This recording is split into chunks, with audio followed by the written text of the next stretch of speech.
യാത്ര രണ്ട് യാത്ര ചെയ്തിട്ടുണ്ട്. ഹജ്ജ് കപ്പലിലാണ് ചെയ്തിട്ടുണ്ട്. കപ്പലിലാണ് ചെയ്തത്. 7 ദിവസം കപ്പൽ യാത്ര ഇങ്ങോട്ടും. 7 ദിവസം. 7 ദിവസം ഒന്നും കാണാനില്ല, വെറും പുളു വെള്ളം മാത്രമാണ് പുറത്ത് കാണുന്നത്.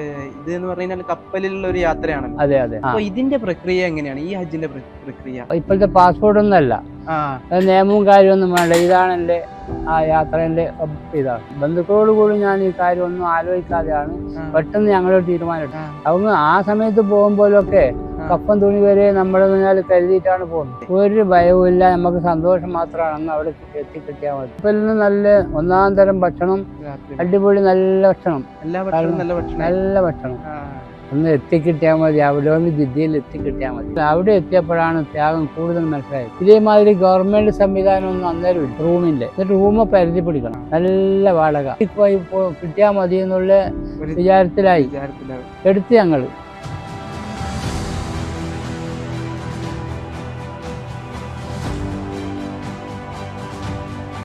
അപ്പോൾ ഇന്ന് നമ്മൾ ഒരുമിച്ചിട്ട് കൂടിയിട്ടുള്ള ഒരു മാസത്തിനൊരു പ്രത്യേകതയുണ്ട്. ദുൽഹിജ്ജ മാസം എന്നത് പറയുമ്പോൾ തന്നെ നമുക്ക് ഓർമ്മ വരിക ഹജ്ജിനെ കുറിച്ചാണ്. തീർത്തും ഒരു വിശ്വാസിയുടെ ജീവിതത്തിൽ ഏറ്റവും പ്രധാനമായിട്ടുള്ള ഇസ്ലാമിൻ്റെ തന്നെ അഞ്ച് ഇസ്ലാം കാര്യങ്ങളിൽ 5 കാര്യങ്ങളിൽ അഞ്ചാമത്തെയും അവസാനത്തെയുമായ ഈ കാര്യം വളരെ പ്രധാനമായും വളരെ ഒരു വലിയ പ്രവൃത്തിയായിട്ട് തന്നെയാണ് ലോകമെമ്പാടുമുള്ള മുസ്ലിങ്ങൾ കാണുന്നത്. തീർത്തും ഇതിൻ്റെ രീതി തന്നെ, ഈ ഒരു ഹജ്ജിൻ്റെ ഒരു പ്രക്രിയ തന്നെ തീർത്തും മറ്റുള്ള ഇബാദത്തുകളിൽ നിന്നൊക്കെ വ്യത്യസ്തമായ ഒരു പ്രവൃത്തിയാണ്. അങ്ങനെയുള്ള ഈ ഒരു ഹജ്ജിൻ്റെ മാസത്തിൽ അപ്പോൾ നമുക്ക് അൽഹംദുലില്ലാ നമുക്കും അല്ലാഹു സുബ്ഹാനഹു വ തആല ഹജ്ജും ഉംറയൊക്കെ നല്ല രീതിയിൽ ചെയ്യാൻ തൗഫീഖ് നൽകുമാറാവട്ടെ. ആമീൻ. ഇന്ന് നമ്മുടെ കൂടെ ഉള്ളത് അബ്ദുൽ കരീം ഹാജി എന്ന് പറഞ്ഞിട്ടുള്ള ഒരു ഹാജിയാണ്. ഈ ഹാജിക്ക് വേറെയും കുറെ പ്രത്യേകതകളുണ്ട്. ഇൻഷാ അല്ലാഹ് നമ്മുടെ സംസാരത്തിലൂടെ നമുക്ക് മനസ്സിലാക്കിയെടുക്കാം. ഇൻഷാ അല്ലാഹ് അദ്ദേഹത്തിനോട് കാര്യങ്ങൾ ചോദിച്ച് നമുക്ക് മനസ്സിലാക്കാം. അപ്പോൾ നമുക്ക് നമ്മുടെ അതിഥിയായിട്ടുള്ള അദ്ദേഹത്തെ ആദ്യം ഒന്ന് പരിചയപ്പെടാം. ഇൻഷാ അല്ലാഹ് നിങ്ങളെ പേരും വീടും സ്ഥലവും ഒക്കെ ഒന്ന് പറഞ്ഞു. പേര് അബ്ദുൽ കരീം ഹാജി, കെ കണ്ണപുരം, പാറപ്പുറം, നിയർ മഹമ്മൂദ് മസ്ജിദ്. മഹമ്മൂദ് മസ്ജിദ്. ഇത്രയാണ് അഡ്രസ്സ്. തീർത്തും എന്താന്ന് വെച്ച് കഴിഞ്ഞാൽ നിങ്ങളെ കാണുമ്പോൾ തന്നെ, അഥവാ നമ്മൾ ഫസ്റ്റ് കണ്ടപ്പോൾ തന്നെ തീർത്തും എന്താ പറയാ, ഒരു വ്യത്യസ്തമായ ഒരാളായിട്ടാണ് എനിക്ക് മനസ്സിലായിട്ടുള്ളത്. എന്താന്ന് വെച്ച് കഴിഞ്ഞാല് ഞാനിങ്ങനെ കാണുമ്പോൾ എനിക്ക് ബേജാറുണ്ടായിരുന്നു, നല്ലോണം സംസാരിക്കുന്ന ആളായിരിക്കോ, അല്ലെങ്കിൽ നമുക്കെല്ലാം അങ്ങനെ ഒരു ബേജാറുണ്ടായിരുന്നു. പക്ഷേ അൽഹംദുലില്ലാ വളരെ സന്തോഷമായി ഇവർ വന്നപ്പോൾ ഇവിടെ നമ്മളെ സ്വീകരിച്ചതും കാര്യങ്ങളൊക്കെ. ആദ്യമായി അതിന് നിങ്ങളോടൊരു നന്ദി പറയാണ്, അള്ളാഹുവിനോട് നന്ദി പറയുകയാണ്. അപ്പോൾ നിങ്ങൾ മൊത്തത്തിൽ എത്ര ഹജ്ജുകൾ ചെയ്തിട്ടുണ്ട്? എൻ്റെ യാത്ര രണ്ട് യാത്ര ചെയ്തിട്ടുണ്ട്. 2 ഹജ്ജ് ചെയ്തിട്ടുണ്ട് അല്ലേ? അതിൽ ഒന്നാമത്തെ ഹജ്ജിന് ഒരു പ്രത്യേകതയും കൂടി ഉണ്ട് അല്ലേ? ഹജ്ജ് കപ്പലിലാണ് ചെയ്തിട്ടുണ്ട്. കപ്പലിലാണ് ചെയ്തത്. ഞങ്ങളുടെ ബോംബെയിൽ ഞങ്ങളുടെ ബിസിനസ്സിലിരിക്കെ ഒരു തവണ പള്ളിയിൽ ഇങ്ങനെ ഇരിക്കുമ്പോൾ നമ്മൾക്കെന്ന് പറഞ്ഞാൽ നമ്മളെ മാതിരിയുള്ള അതിൽ ഏറ്റവും കൂടുതൽ വയസ്സ് കുറഞ്ഞ ആൾ ഞാനാണ്. അന്ന് എൻ്റെ വയസ്സ് 32. എൻ്റെ കൂടെ വന്ന ആളൊക്കെ, എൻ്റെ കൂടെ വരുന്ന ആളൊക്കെ 50 വയസ്സ്, 60 വയസ്സ്. അങ്ങനെ പിന്നെ ഞങ്ങൾ 4 പേരും 3 അവരെ ബന്ധുക്കളും സ്ത്രീകളല്ലേ, ചില ഭാര്യ, വേറെ ഒരു ഇളയമ്മ, 3 പെണ്ണുങ്ങൾ നാട്ടിൽ നിന്ന്. അങ്ങനെ ഞങ്ങൾ പള്ളിയിൽ ഇങ്ങനെ ഭക്ഷണം കഴിച്ച് ഉച്ചയ്ക്ക് പള്ളിയിൽ വിശ്രമിക്കാൻ പോകുന്നുണ്ട്. അവിടെ നിന്ന് ലോറ് നിസ്കരിച്ച് അവിടെ അങ്ങ് ഇരിക്കുമ്പം ഒരു സുപ്രഭാതത്തിൽ നമുക്ക് ഇക്കൊല്ലം ഹജ്ജിന് പോവാം എന്ന് പറഞ്ഞത് മാത്രമേ ഉള്ളൂ. നിങ്ങളാണോ പറഞ്ഞത്? ഞാനാണ് പറഞ്ഞത്. ഇൻഷാ അല്ലാഹ് മുടക്കമൊന്നും പറഞ്ഞിട്ടില്ല, ആരും മുടക്ക് പറഞ്ഞില്ല. ആ സമയത്ത് എനക്കെന്ന് പറഞ്ഞാൽ ചെറിയ ഉത്കണ്ഠ ഉണ്ടായിരുന്നു, കാരണം പൈസ കൊണ്ട് ശരിയാവുമെന്നുള്ളത്. എന്നാ എൻ്റെ കയ്യിൽ അപ്പോഴെന്ന് പറഞ്ഞാൽ പോകേണ്ട യാത്രേൻ്റെ ഒരു പകുതി പൈസയും കൂടി ഇല്ല, പകുതി വരെ ഇല്ല. എന്നാൽ അവിടെ പോയി യാത്ര കഴിഞ്ഞ് നല്ല രീതിയിൽ തിരിച്ചു വരുമ്പോൾ കുറച്ച് സാധനങ്ങളും പിന്നെ തുണികളും 2 ലോക്കറ്റും വാങ്ങിച്ചിട്ടും 15,000 റുപ്യ ആയിട്ടുള്ളൂ. ഒട്ടാകെ 15,000 റുപ്യ. അന്നത്തെ 15,000 റുപ്യ. അതായത് ഞങ്ങളുടെ യാത്ര എന്ന് പറഞ്ഞാൽ 77-ലാണ് യാത്ര. അതെ 1977. 77 ഒക്ടോബർ മാസം. തിരിച്ചു വന്നത് ജനുവരിയിലാണ്. ജനുവരിയിൽ 7 ദിവസം അങ്ങോട്ടും 7 ദിവസം കപ്പൽ യാത്ര ഇങ്ങോട്ടും. 7 ദിവസം. 7 ദിവസം ഒന്നും കാണാനില്ല, വെറും ബുളു വെള്ളം മാത്രമാണ് പുറത്ത് കാണാൻ. വെറും വെള്ളം മാത്രം. അപ്പൊ ജിദ്ദയിൽ ഇവിടെ ഏഡൻ എന്ന് പറഞ്ഞ സ്ഥലത്ത് പെട്രോൾ അടിക്കാൻ വേണ്ടിയിട്ട് അവിടെ കപ്പൽ വെക്കുമ്പോൾ കുറച്ച് വീടും കാര്യവും മറ്റേ ഇതെല്ലാം ഇങ്ങനെ കാണും. അവിടെ വെച്ചിട്ടാണ് എണ്ണ അടിക്കേണ്ടത്. ആ എണ്ണ സമയത്ത് നമുക്കൊരു സന്തോഷമാകും. കാരണം കരക്കല്ലും ഒരു കര കാണലും വേറെ ഒന്നും ഒരു കാര്യവും കാണില്ല. വെറും ബുളു വെള്ളം ബുളു മാത്രം, ബുളു വെള്ളം മാത്രം. അങ്ങനെയെന്ന് പറഞ്ഞാല് ഇൻഷാല്ലാ ബുദ്ധിമുട്ടൊന്നും ഇല്ലാതെ. കാരണം വേറെ ഛർദിയോ കാര്യമോ ഒന്നും ഉണ്ടായിട്ടില്ല. ഓരോരാൾക്ക് ഈ ഇങ്ങനെ ആട്ടം കൊണ്ട് ഛർദിക്കും, തിന്നുമ്പോ ഛർദിക്കും, അതൊന്നും ഉണ്ടായില്ല. നല്ല ഭക്ഷണം. അടിയിലാണ് നമ്മുടെ റൂമൊക്കെ. അത് അണിയത്ത് എന്ന് പറയും, അമരത്ത് അണിയത്ത് എന്നാ പറയാ. അണിയത്ത് എന്ന് പറഞ്ഞാൽ അടിയിൽ നമ്മൾ അതിന്റെ മേലെ ക്ലാസ്സും കാര്യമൊക്കെ ഉണ്ടാവും. അതിന്റെ മേലെ അടിയിൽ ബങ്ക് ക്ലാസ് എന്ന് പറയും. ബങ്ക് മേലെ പിന്നെ നിസ്കാരത്തിനും കാര്യത്തിനും അടിയിലും ഉണ്ട്. എന്നാൽ ഉസ്താദന്മാരും ആൾക്കാരിലും ഉണ്ടാവും മേലെ നിസ്കരിക്കാൻ ജമായത്തിന്. അതിന്റെ മേലെ ഫസ്റ്റ് ക്ലാസ് പോലത്തെ ജീവിതമാണ്. ഫസ്റ്റ് ക്ലാസ് പോലെ. അതിനെ പറ്റി നല്ല പ്രത്യേക ക്ലാസ്സും കാര്യമാണ്. അപ്പൊ ഇവരെല്ലാം കൂടി നമ്മുടെ ഒന്നാമത്തെ നിലയിൽ മറ്റേ നല്ല സൗകര്യമുണ്ട്. ക്ലാസ്സും നിസ്കരിക്കാണ്ട് ജമായത്തും എല്ലാം ഉണ്ട്. അങ്ങനെ അൽഹംദുലില്ലാഹ് അവിടെ എത്തി. അല്ല, ഈ ഹജ്ജിന് പോകുമ്പോൾ നമ്മള് ഇത് എന്ന് പറഞ്ഞാൽ കപ്പലിലുള്ള ഒരു യാത്രയാണല്ലോ. അതെ. അപ്പൊ നമ്മള് വിമാനത്തിലൊക്കെ ആണെങ്കിൽ ആദ്യം വിസ വേണം, പാസ്പോർട്ട് വേണം, കൂടി അങ്ങനെ കുറെ കാര്യങ്ങളൊക്കെ വേണം. അപ്പൊ ഇതിന്റെ പ്രക്രിയ എങ്ങനെയാണ്, ഈ ഹജ്ജിന്റെ പ്രക്രിയ? ഒന്നുമില്ല, അവിടെ ഒന്നും പ്രൂഫോ കാര്യമോ കാക്കയില്ല. അന്ന് ആധാർ പോലും ഇല്ല, ഒന്നും വേണ്ട, ആധാറും ഇല്ല, ഒരു ഐഡിയ ഒന്നുമില്ല. ബോംബെ ഹജ്ജ് കമ്പനിയിൽ നിന്നിട്ട് ഫോം വാങ്ങണം, നിറച്ചു കൊടുക്കണം. അപ്പൊ നമ്മളെ അതിനുള്ള പിന്നെ നമ്മളെ ഏൽപ്പിക്കുന്ന ആളെ പേരും അഡ്രസ്സും മാത്രം മതി. എല്ലാം ബോംബെ അഡ്രസ് ആണല്ലോ.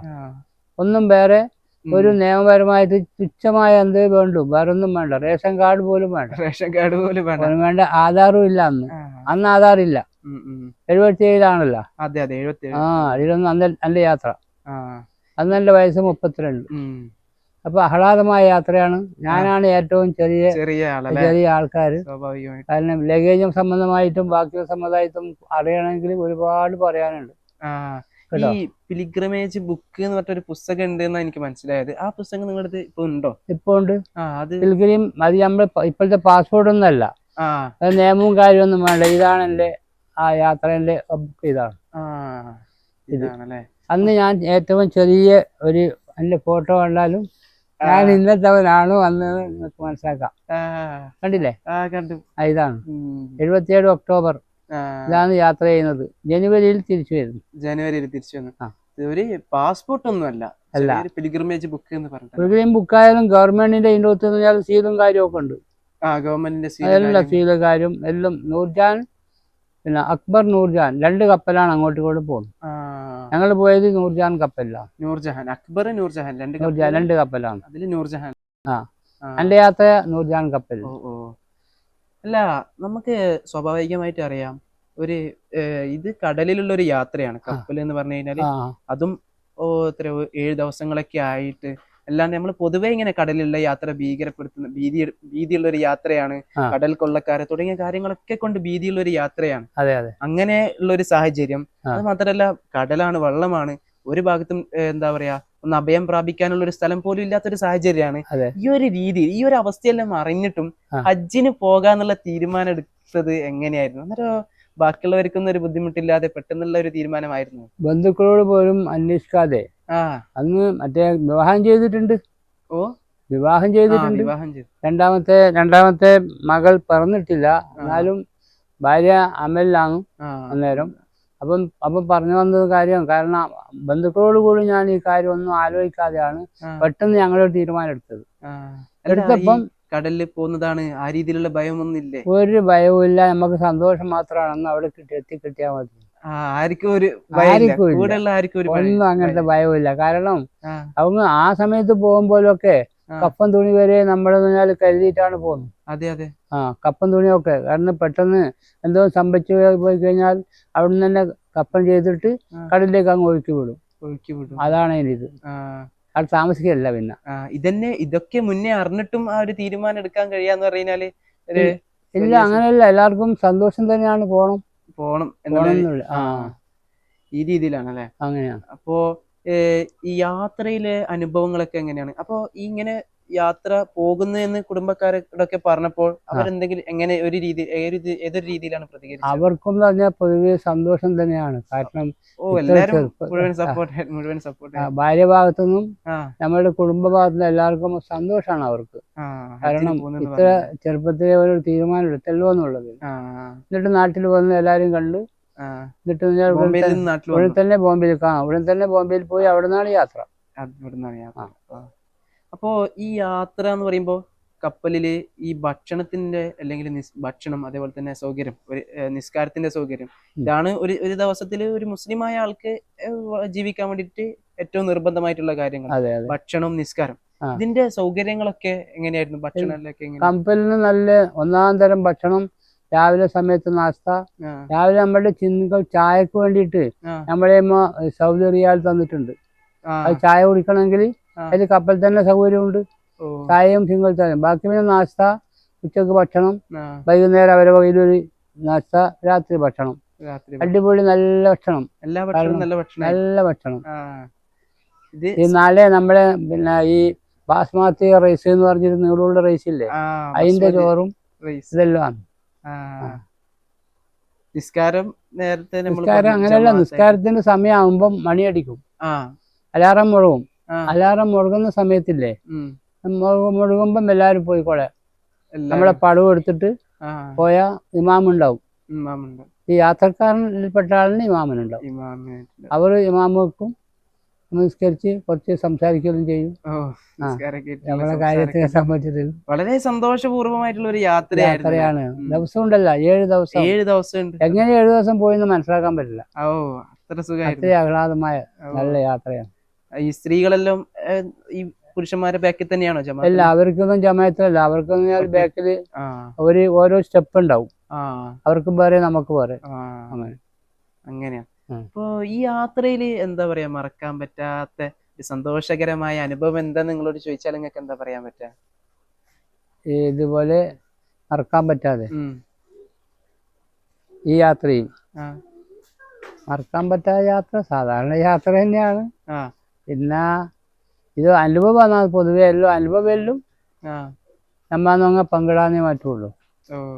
അങ്ങനെയാണ് അതിന്റെ എന്താ പറയാ, യാത്രയിലെ ഒരു നേരത്തെ ഉണ്ടായിരുന്ന ഒരു പരിചയക്കാരൻ അല്ലെങ്കിൽ അങ്ങനെയൊക്കെ, അഥവാ മറ്റുള്ള രാജ്യങ്ങളിൽ നിന്നുള്ള ആൾക്കാരൊന്നും ഉണ്ടാവില്ലായിരിക്കും.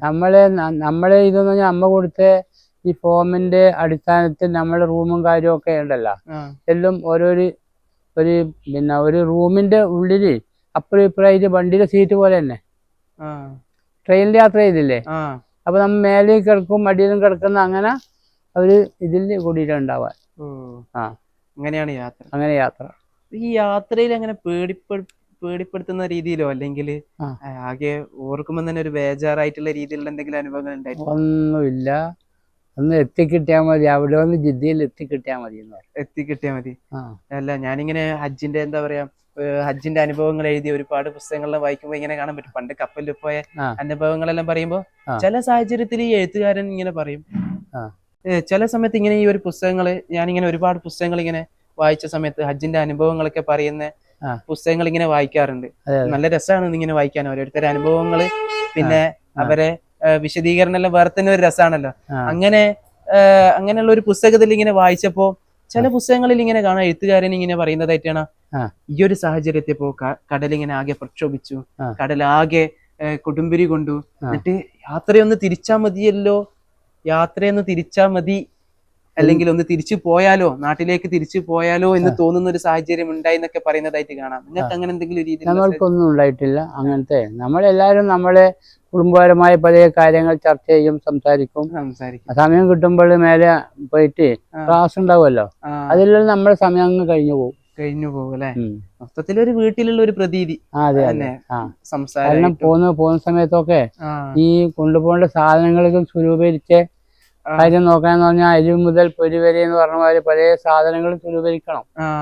നമ്മളെന്ന് പറഞ്ഞാൽ സാധാരണ ബിസ്ക്കറ്റ് ഡബ്ബ വരുന്നില്ലേ, അങ്ങനത്തെ നമ്മ 7 പേർക്ക് 12 ഡബ്ബ നമ്മ 3 ചാക്കിലാക്കിയിട്ട് 4 ഡബ്ബയാക്കിയിട്ട് 3 ചാക്കിൽ 12 ഡബ്ബ അരി മുളക് പൊടി. അപ്പൊ ആരോ പറഞ്ഞ് ഇങ്ങനെ ഉണക്ക മത്സ്യമൊന്നും കൊണ്ടുപോകാൻ പാടില്ല. അങ്ങനെ എന്ത് ചെയ്ത് അര ഡബ്ബ ഉണ്ടല്ലോ, 2 അര ഡബ്ബ എടുത്താൽ മറ്റൊരു ഡബ്ബയാവും. മനസ്സിലായില്ലേ? അപ്പൊ ചാക്കിന്റെ അടിയിൽ അത് വെക്കും, അതിന്റെ മേലെ ഫുൾ ഡബ്ബ വെക്കും. എന്നാ പിന്നെ ഒന്ന് മേലത്തിൽ തുറന്നു നോക്കും, അതിൽ പൊടിച്ചരിയും മറ്റേത് ബാക്കിയുള്ള പൊടി, മറ്റേ പുട്ടുപൊടി, പത്തൽപ്പൊടി എന്നെല്ലാം പറഞ്ഞേ അങ്ങനെല്ലാം ആയിട്ട് ലഗേജ് എന്ന് പറഞ്ഞാൽ ഇവിടുന്ന് പറഞ്ഞാൽ നമ്മള് ബോംബെ തുറമുഖത്തിന് കപ്പലില് ഈ ലഗേജ് പൊന്തിക്കുന്ന സമയത്തുണ്ടല്ലേ വലിയ ബലയിലാണ് ഈ സാധനം എടുക്കാൻ. ഉറപ്പ് കുറഞ്ഞ പെട്ടിയൊക്കെ ആണെങ്കിൽ ഉണ്ടല്ലേ ചെറുപറ ബേർന്നുണ്ടാവും. അപ്പൊ ഞമ്മ അവിടെ ബോംബെ വെച്ചിട്ട് ഈ തകരത്തിന്റെ തടിച്ച പെട്ടിയുണ്ട്, അതാ വാങ്ങിക്കുന്നു. എന്തിന് പ്രസ്തുതം വെക്കാൻ. ഭക്ഷണ സാധനങ്ങളുടെ ഇങ്ങനത്തെ ഡബിയിൽ വെക്കും. ഈ ഭക്ഷണ സാധനങ്ങളിൽ എവിടെ യൂസ് ചെയ്യാനാ? കപ്പലിൽ യൂസ് ചെയ്യാനാണ്. അങ്ങ് മക്കത്ത് മക്കത്ത് യൂസ് ചെയ്യാ. മക്കത്ത് യൂസ് ചെയ്യാൻ വേണ്ടിട്ട് അങ്ങനത്തെ സാധനങ്ങൾ കപ്പലിലൊന്നും വേണ്ട, ഒന്നും വേണ്ട. നമുക്ക് ചില്ലറ റിയാലൊക്കെ മാറിത്തരുമല്ലോ, അത് ചായയായിട്ട് കുടിക്കണമെങ്കിൽ നമ്മ പോയിട്ട് ചായന്റെ അവരുടെ ക്യാൻറ്റീൻ ഉണ്ട്, അതിൽ കൊടുത്തിട്ട് ചെറിയ പൈസക്ക് തന്നെ അത് കിട്ടും. അവിടെ എത്തിയിട്ടെന്ന് പറഞ്ഞാൽ അവിടെ എത്തിയപ്പോഴാണ് ത്യാഗം കൂടുതൽ മനസ്സിലായത്. എന്തുപോലെ നമ്മ അവിടെ എത്തി, ഈ കപ്പലിന് സാധനം ഇറക്കുന്നവരെ നമ്മൾ കാത്തു നിന്നു. അപ്പൊ വലിയ വലയിലുണ്ടല്ലോ, ഇതെടുത്ത് താഴിലിടുമ്പോ ഉറപ്പില്ലാതെ പെട്ടി ഇതിലാണെങ്കിൽ പൊട്ടിയുടെ ടെറാ ഇങ്ങനെ സാധനം ഇങ്ങനെ വേറുന്നുണ്ടാവും. അപ്പൊ ഞങ്ങളൊക്കെ അതിന്റെ ഇത് മനസ്സിലാക്കിയിട്ട് നല്ല ഉറപ്പുള്ള പെട്ടി തന്നെയാണ് ഈ ട്രക്ക് പെട്ടി, ഇരുമ്പിന്റെ. അതിനാണ് ബെല്ലിന് കെട്ടി ചാക്ക്. മലപ്പുറക്കാരൊക്കെ വലിയ വല കെട്ടിയിട്ട് കെട്ടിയത് കാണാനാണ്. നമ്മളത് പഠിച്ചിട്ടില്ല, എന്നാലും നമ്മൾ കുറെ ഭാഗം കെട്ടി. ഈ സാധനങ്ങളൊക്കെ ഞങ്ങൾ ജിദ്ദയിൽ ഇറങ്ങിയിട്ട്, കാരണം നമ്മളെ ഇന്ത്യൻ ആൾക്കാരെ ഇതെന്ന് പറഞ്ഞിട്ട് ഒരു പതാക കുത്തും അവിടെ. ആ പതാകയിലെടുത്ത് കൂനക്കൂട്ടും കൊണ്ടുവന്നിട്ട് മൊത്തം ലഗേജ് കൂനക്കൂട്ടും. കൂനെ കൂട്ടിയിട്ട് ബസ് വന്നിട്ട് ഈ ലഗേജ് മേലെ നമ്മളടിയിൽ ആ ബസ്സിൽ തന്നെ ഞങ്ങൾ എന്ന് പറഞ്ഞാൽ ജിദ്ദയിൽ നിന്ന് മക്കത്തേക്ക് പോകും. മക്കയിലേക്ക് പോകും. അപ്പൊ നമ്മ അത് വഴിക്ക് വെച്ചിട്ട് എലേലം എന്ന് പറഞ്ഞ ഒരു സ്ഥലമുണ്ട്, എലേലം. അവിടെ നമ്മളെ മീക്കാത്ത്. അവിടുന്ന് ആ മണി അവിടെ നിന്ന് മുഴുകുമ്പോ അലാറം മുഴുവല്ല, അന്നേരം നമ്മള് കുളിച്ചിട്ട് ഏറാൻ ചെയ്യണം. അവിടെ നമ്മള് മീക്കാത്ത്. കപ്പലായതുകൊണ്ട് ജിദ്ദയിൽ ഇറങ്ങി ചെയ്യാൻ പറ്റില്ല. എന്നിട്ട് നമ്മൾ ഇതിനോട് കൂടിയിട്ട് ജിദ്ദയിൽ ഇറങ്ങി മക്കത്തെത്തിക്കഴിഞ്ഞാൽ ഇതേമാതിരി ഗവൺമെന്റ് സംവിധാനം ഒന്നും അന്നേരം ഇല്ല. റൂമിന്റെ സൗകര്യം ഒന്നും അന്നില്ല. അവിടെ പോയിട്ട് ബസ്സുകാർ എന്ത് ചെയ്യുമെന്ന് പറഞ്ഞാല് ബസ്സുകാർ കൊണ്ടുപോയിട്ട് നമ്മുടെ സാധനമൊക്കെ അവിടെ ഇങ്ങനെ കൂനമാനം ഇറക്കി തരും. അതിൽ നിന്ന് അപ്പൊ നമ്മളെ സാധനങ്ങൾ ഞങ്ങൾ പുറക്കിയിട്ട് ഒരു ഭാഗത്ത് അവിടെ വെച്ചിട്ടുണ്ടല്ലേ. എന്നിട്ട് റൂമ് പരിധി. അപ്പൊ ഒരാളെ സ്വന്തം റൂമില്ലേ, അത് അവരെ അടിയിൽ നിന്നുണ്ടൊക്കെ റൂം വാടക കൊടുത്തിട്ട് അവർ മേല് ടെറസിന്റെ മുകളിലാന്ന് ഈ 2-3 മാസം കഴിച്ചുകൂടെ. നല്ല വാടക. അത് നല്ല വാടക എന്ന് പറഞ്ഞാല് ആ വാടക. അപ്പൊ ഞങ്ങൾ പോയപ്പം ഇവിടെ ഈ പിന്നെ കാസർഗോഡിന്റെ അങ്ങ് എത്തുമ്പോ തിരുക്കരിപ്പൂർ എന്ന് പറഞ്ഞ ഒരാളുണ്ട്. തിരുക്കരിപ്പൂരിലെ ഒരാളെ ഒരു റൂം മലയാളിയാണ്. അവർ റൂമിലൊന്നും ആയിട്ട് അവിടെ പോയി കാണിച്ചു. അപ്പൊ കുറെ റൂം നോക്കി അവിടെ ഇവിടെയൊക്കെ. അപ്പം 5000 അടുത്ത മറ്റേ പൈസയെ പറയല് 5000 4000 എപ്പോ ഈ ഹജ്ജ് കഴിയുന്നവരെ താമസിക്കാം കേട്ടാ. ലാസ്റ്റ് എന്ന് പറഞ്ഞാൽ ഒന്ന് എവിടെയെങ്കിലും കിട്ടിയാ മതി എന്നുള്ള വിചാരത്തിലായി എടുത്ത് ഞങ്ങൾ 7 പേരുണ്ടല്ലോ. അതിന്റെ സൗകര്യം എന്ന് പറഞ്ഞാൽ റൂം ബിൽഡിങ് പോലത്തെ ഒന്നല്ല. അതായത് ഉണ്ടല്ലേ നമ്മുടെ അടിയിൽ കുറച്ച് ഉറപ്പുണ്ടാവും, അതിന്റെ മേലെ സാധാരണ മരം ഇങ്ങനെ പായിട്ട് അതിന്റെ മുകളിൽ പട്ടികയിലടിച്ചിട്ട് പിന്നെ താർപ്പായ മറ്റേ പായില്ലേ, പായ് പിരിച്ചിട്ട് അതിന്റെ മേലെയാക്കിയിട്ടാണ് മേലെ അതിന്റെ അത്രയേ ഉള്ളൂ. 2-3 തട്ടുള്ളത് മനസ്സിലായില്ലേ പേരിന്. അപ്പൊ ചവിട്ടുമ്പോ വലിയ ഉറപ്പ് കുറവാണ്. കാരണം ഈ വണ്ണമുള്ള മരമൊക്കെ വെച്ചിട്ട് അതിനെ പോലെ പട്ടിക അടിച്ചിട്ടുള്ള ആ, ആ. ഇത് എല്ലാം കഴിച്ചു കൂട്ടി. കാരണം പിന്നെ ബാക്കിയുള്ള സ്ഥലത്ത് ബാക്കിയുള്ള അമ്മ പിന്നെ മീന അറപ്പ ഇതെല്ലാം കഴിഞ്ഞ് വരുമ്പോ പിന്നെ കുറച്ചല്ലേ ബാക്കിയല്ലേ ഇവരുടെ കൂടെ താമസിക്കുള്ളൂ. അതെ, കുറച്ച് എന്നാലും കഴിച്ചു കൂടി.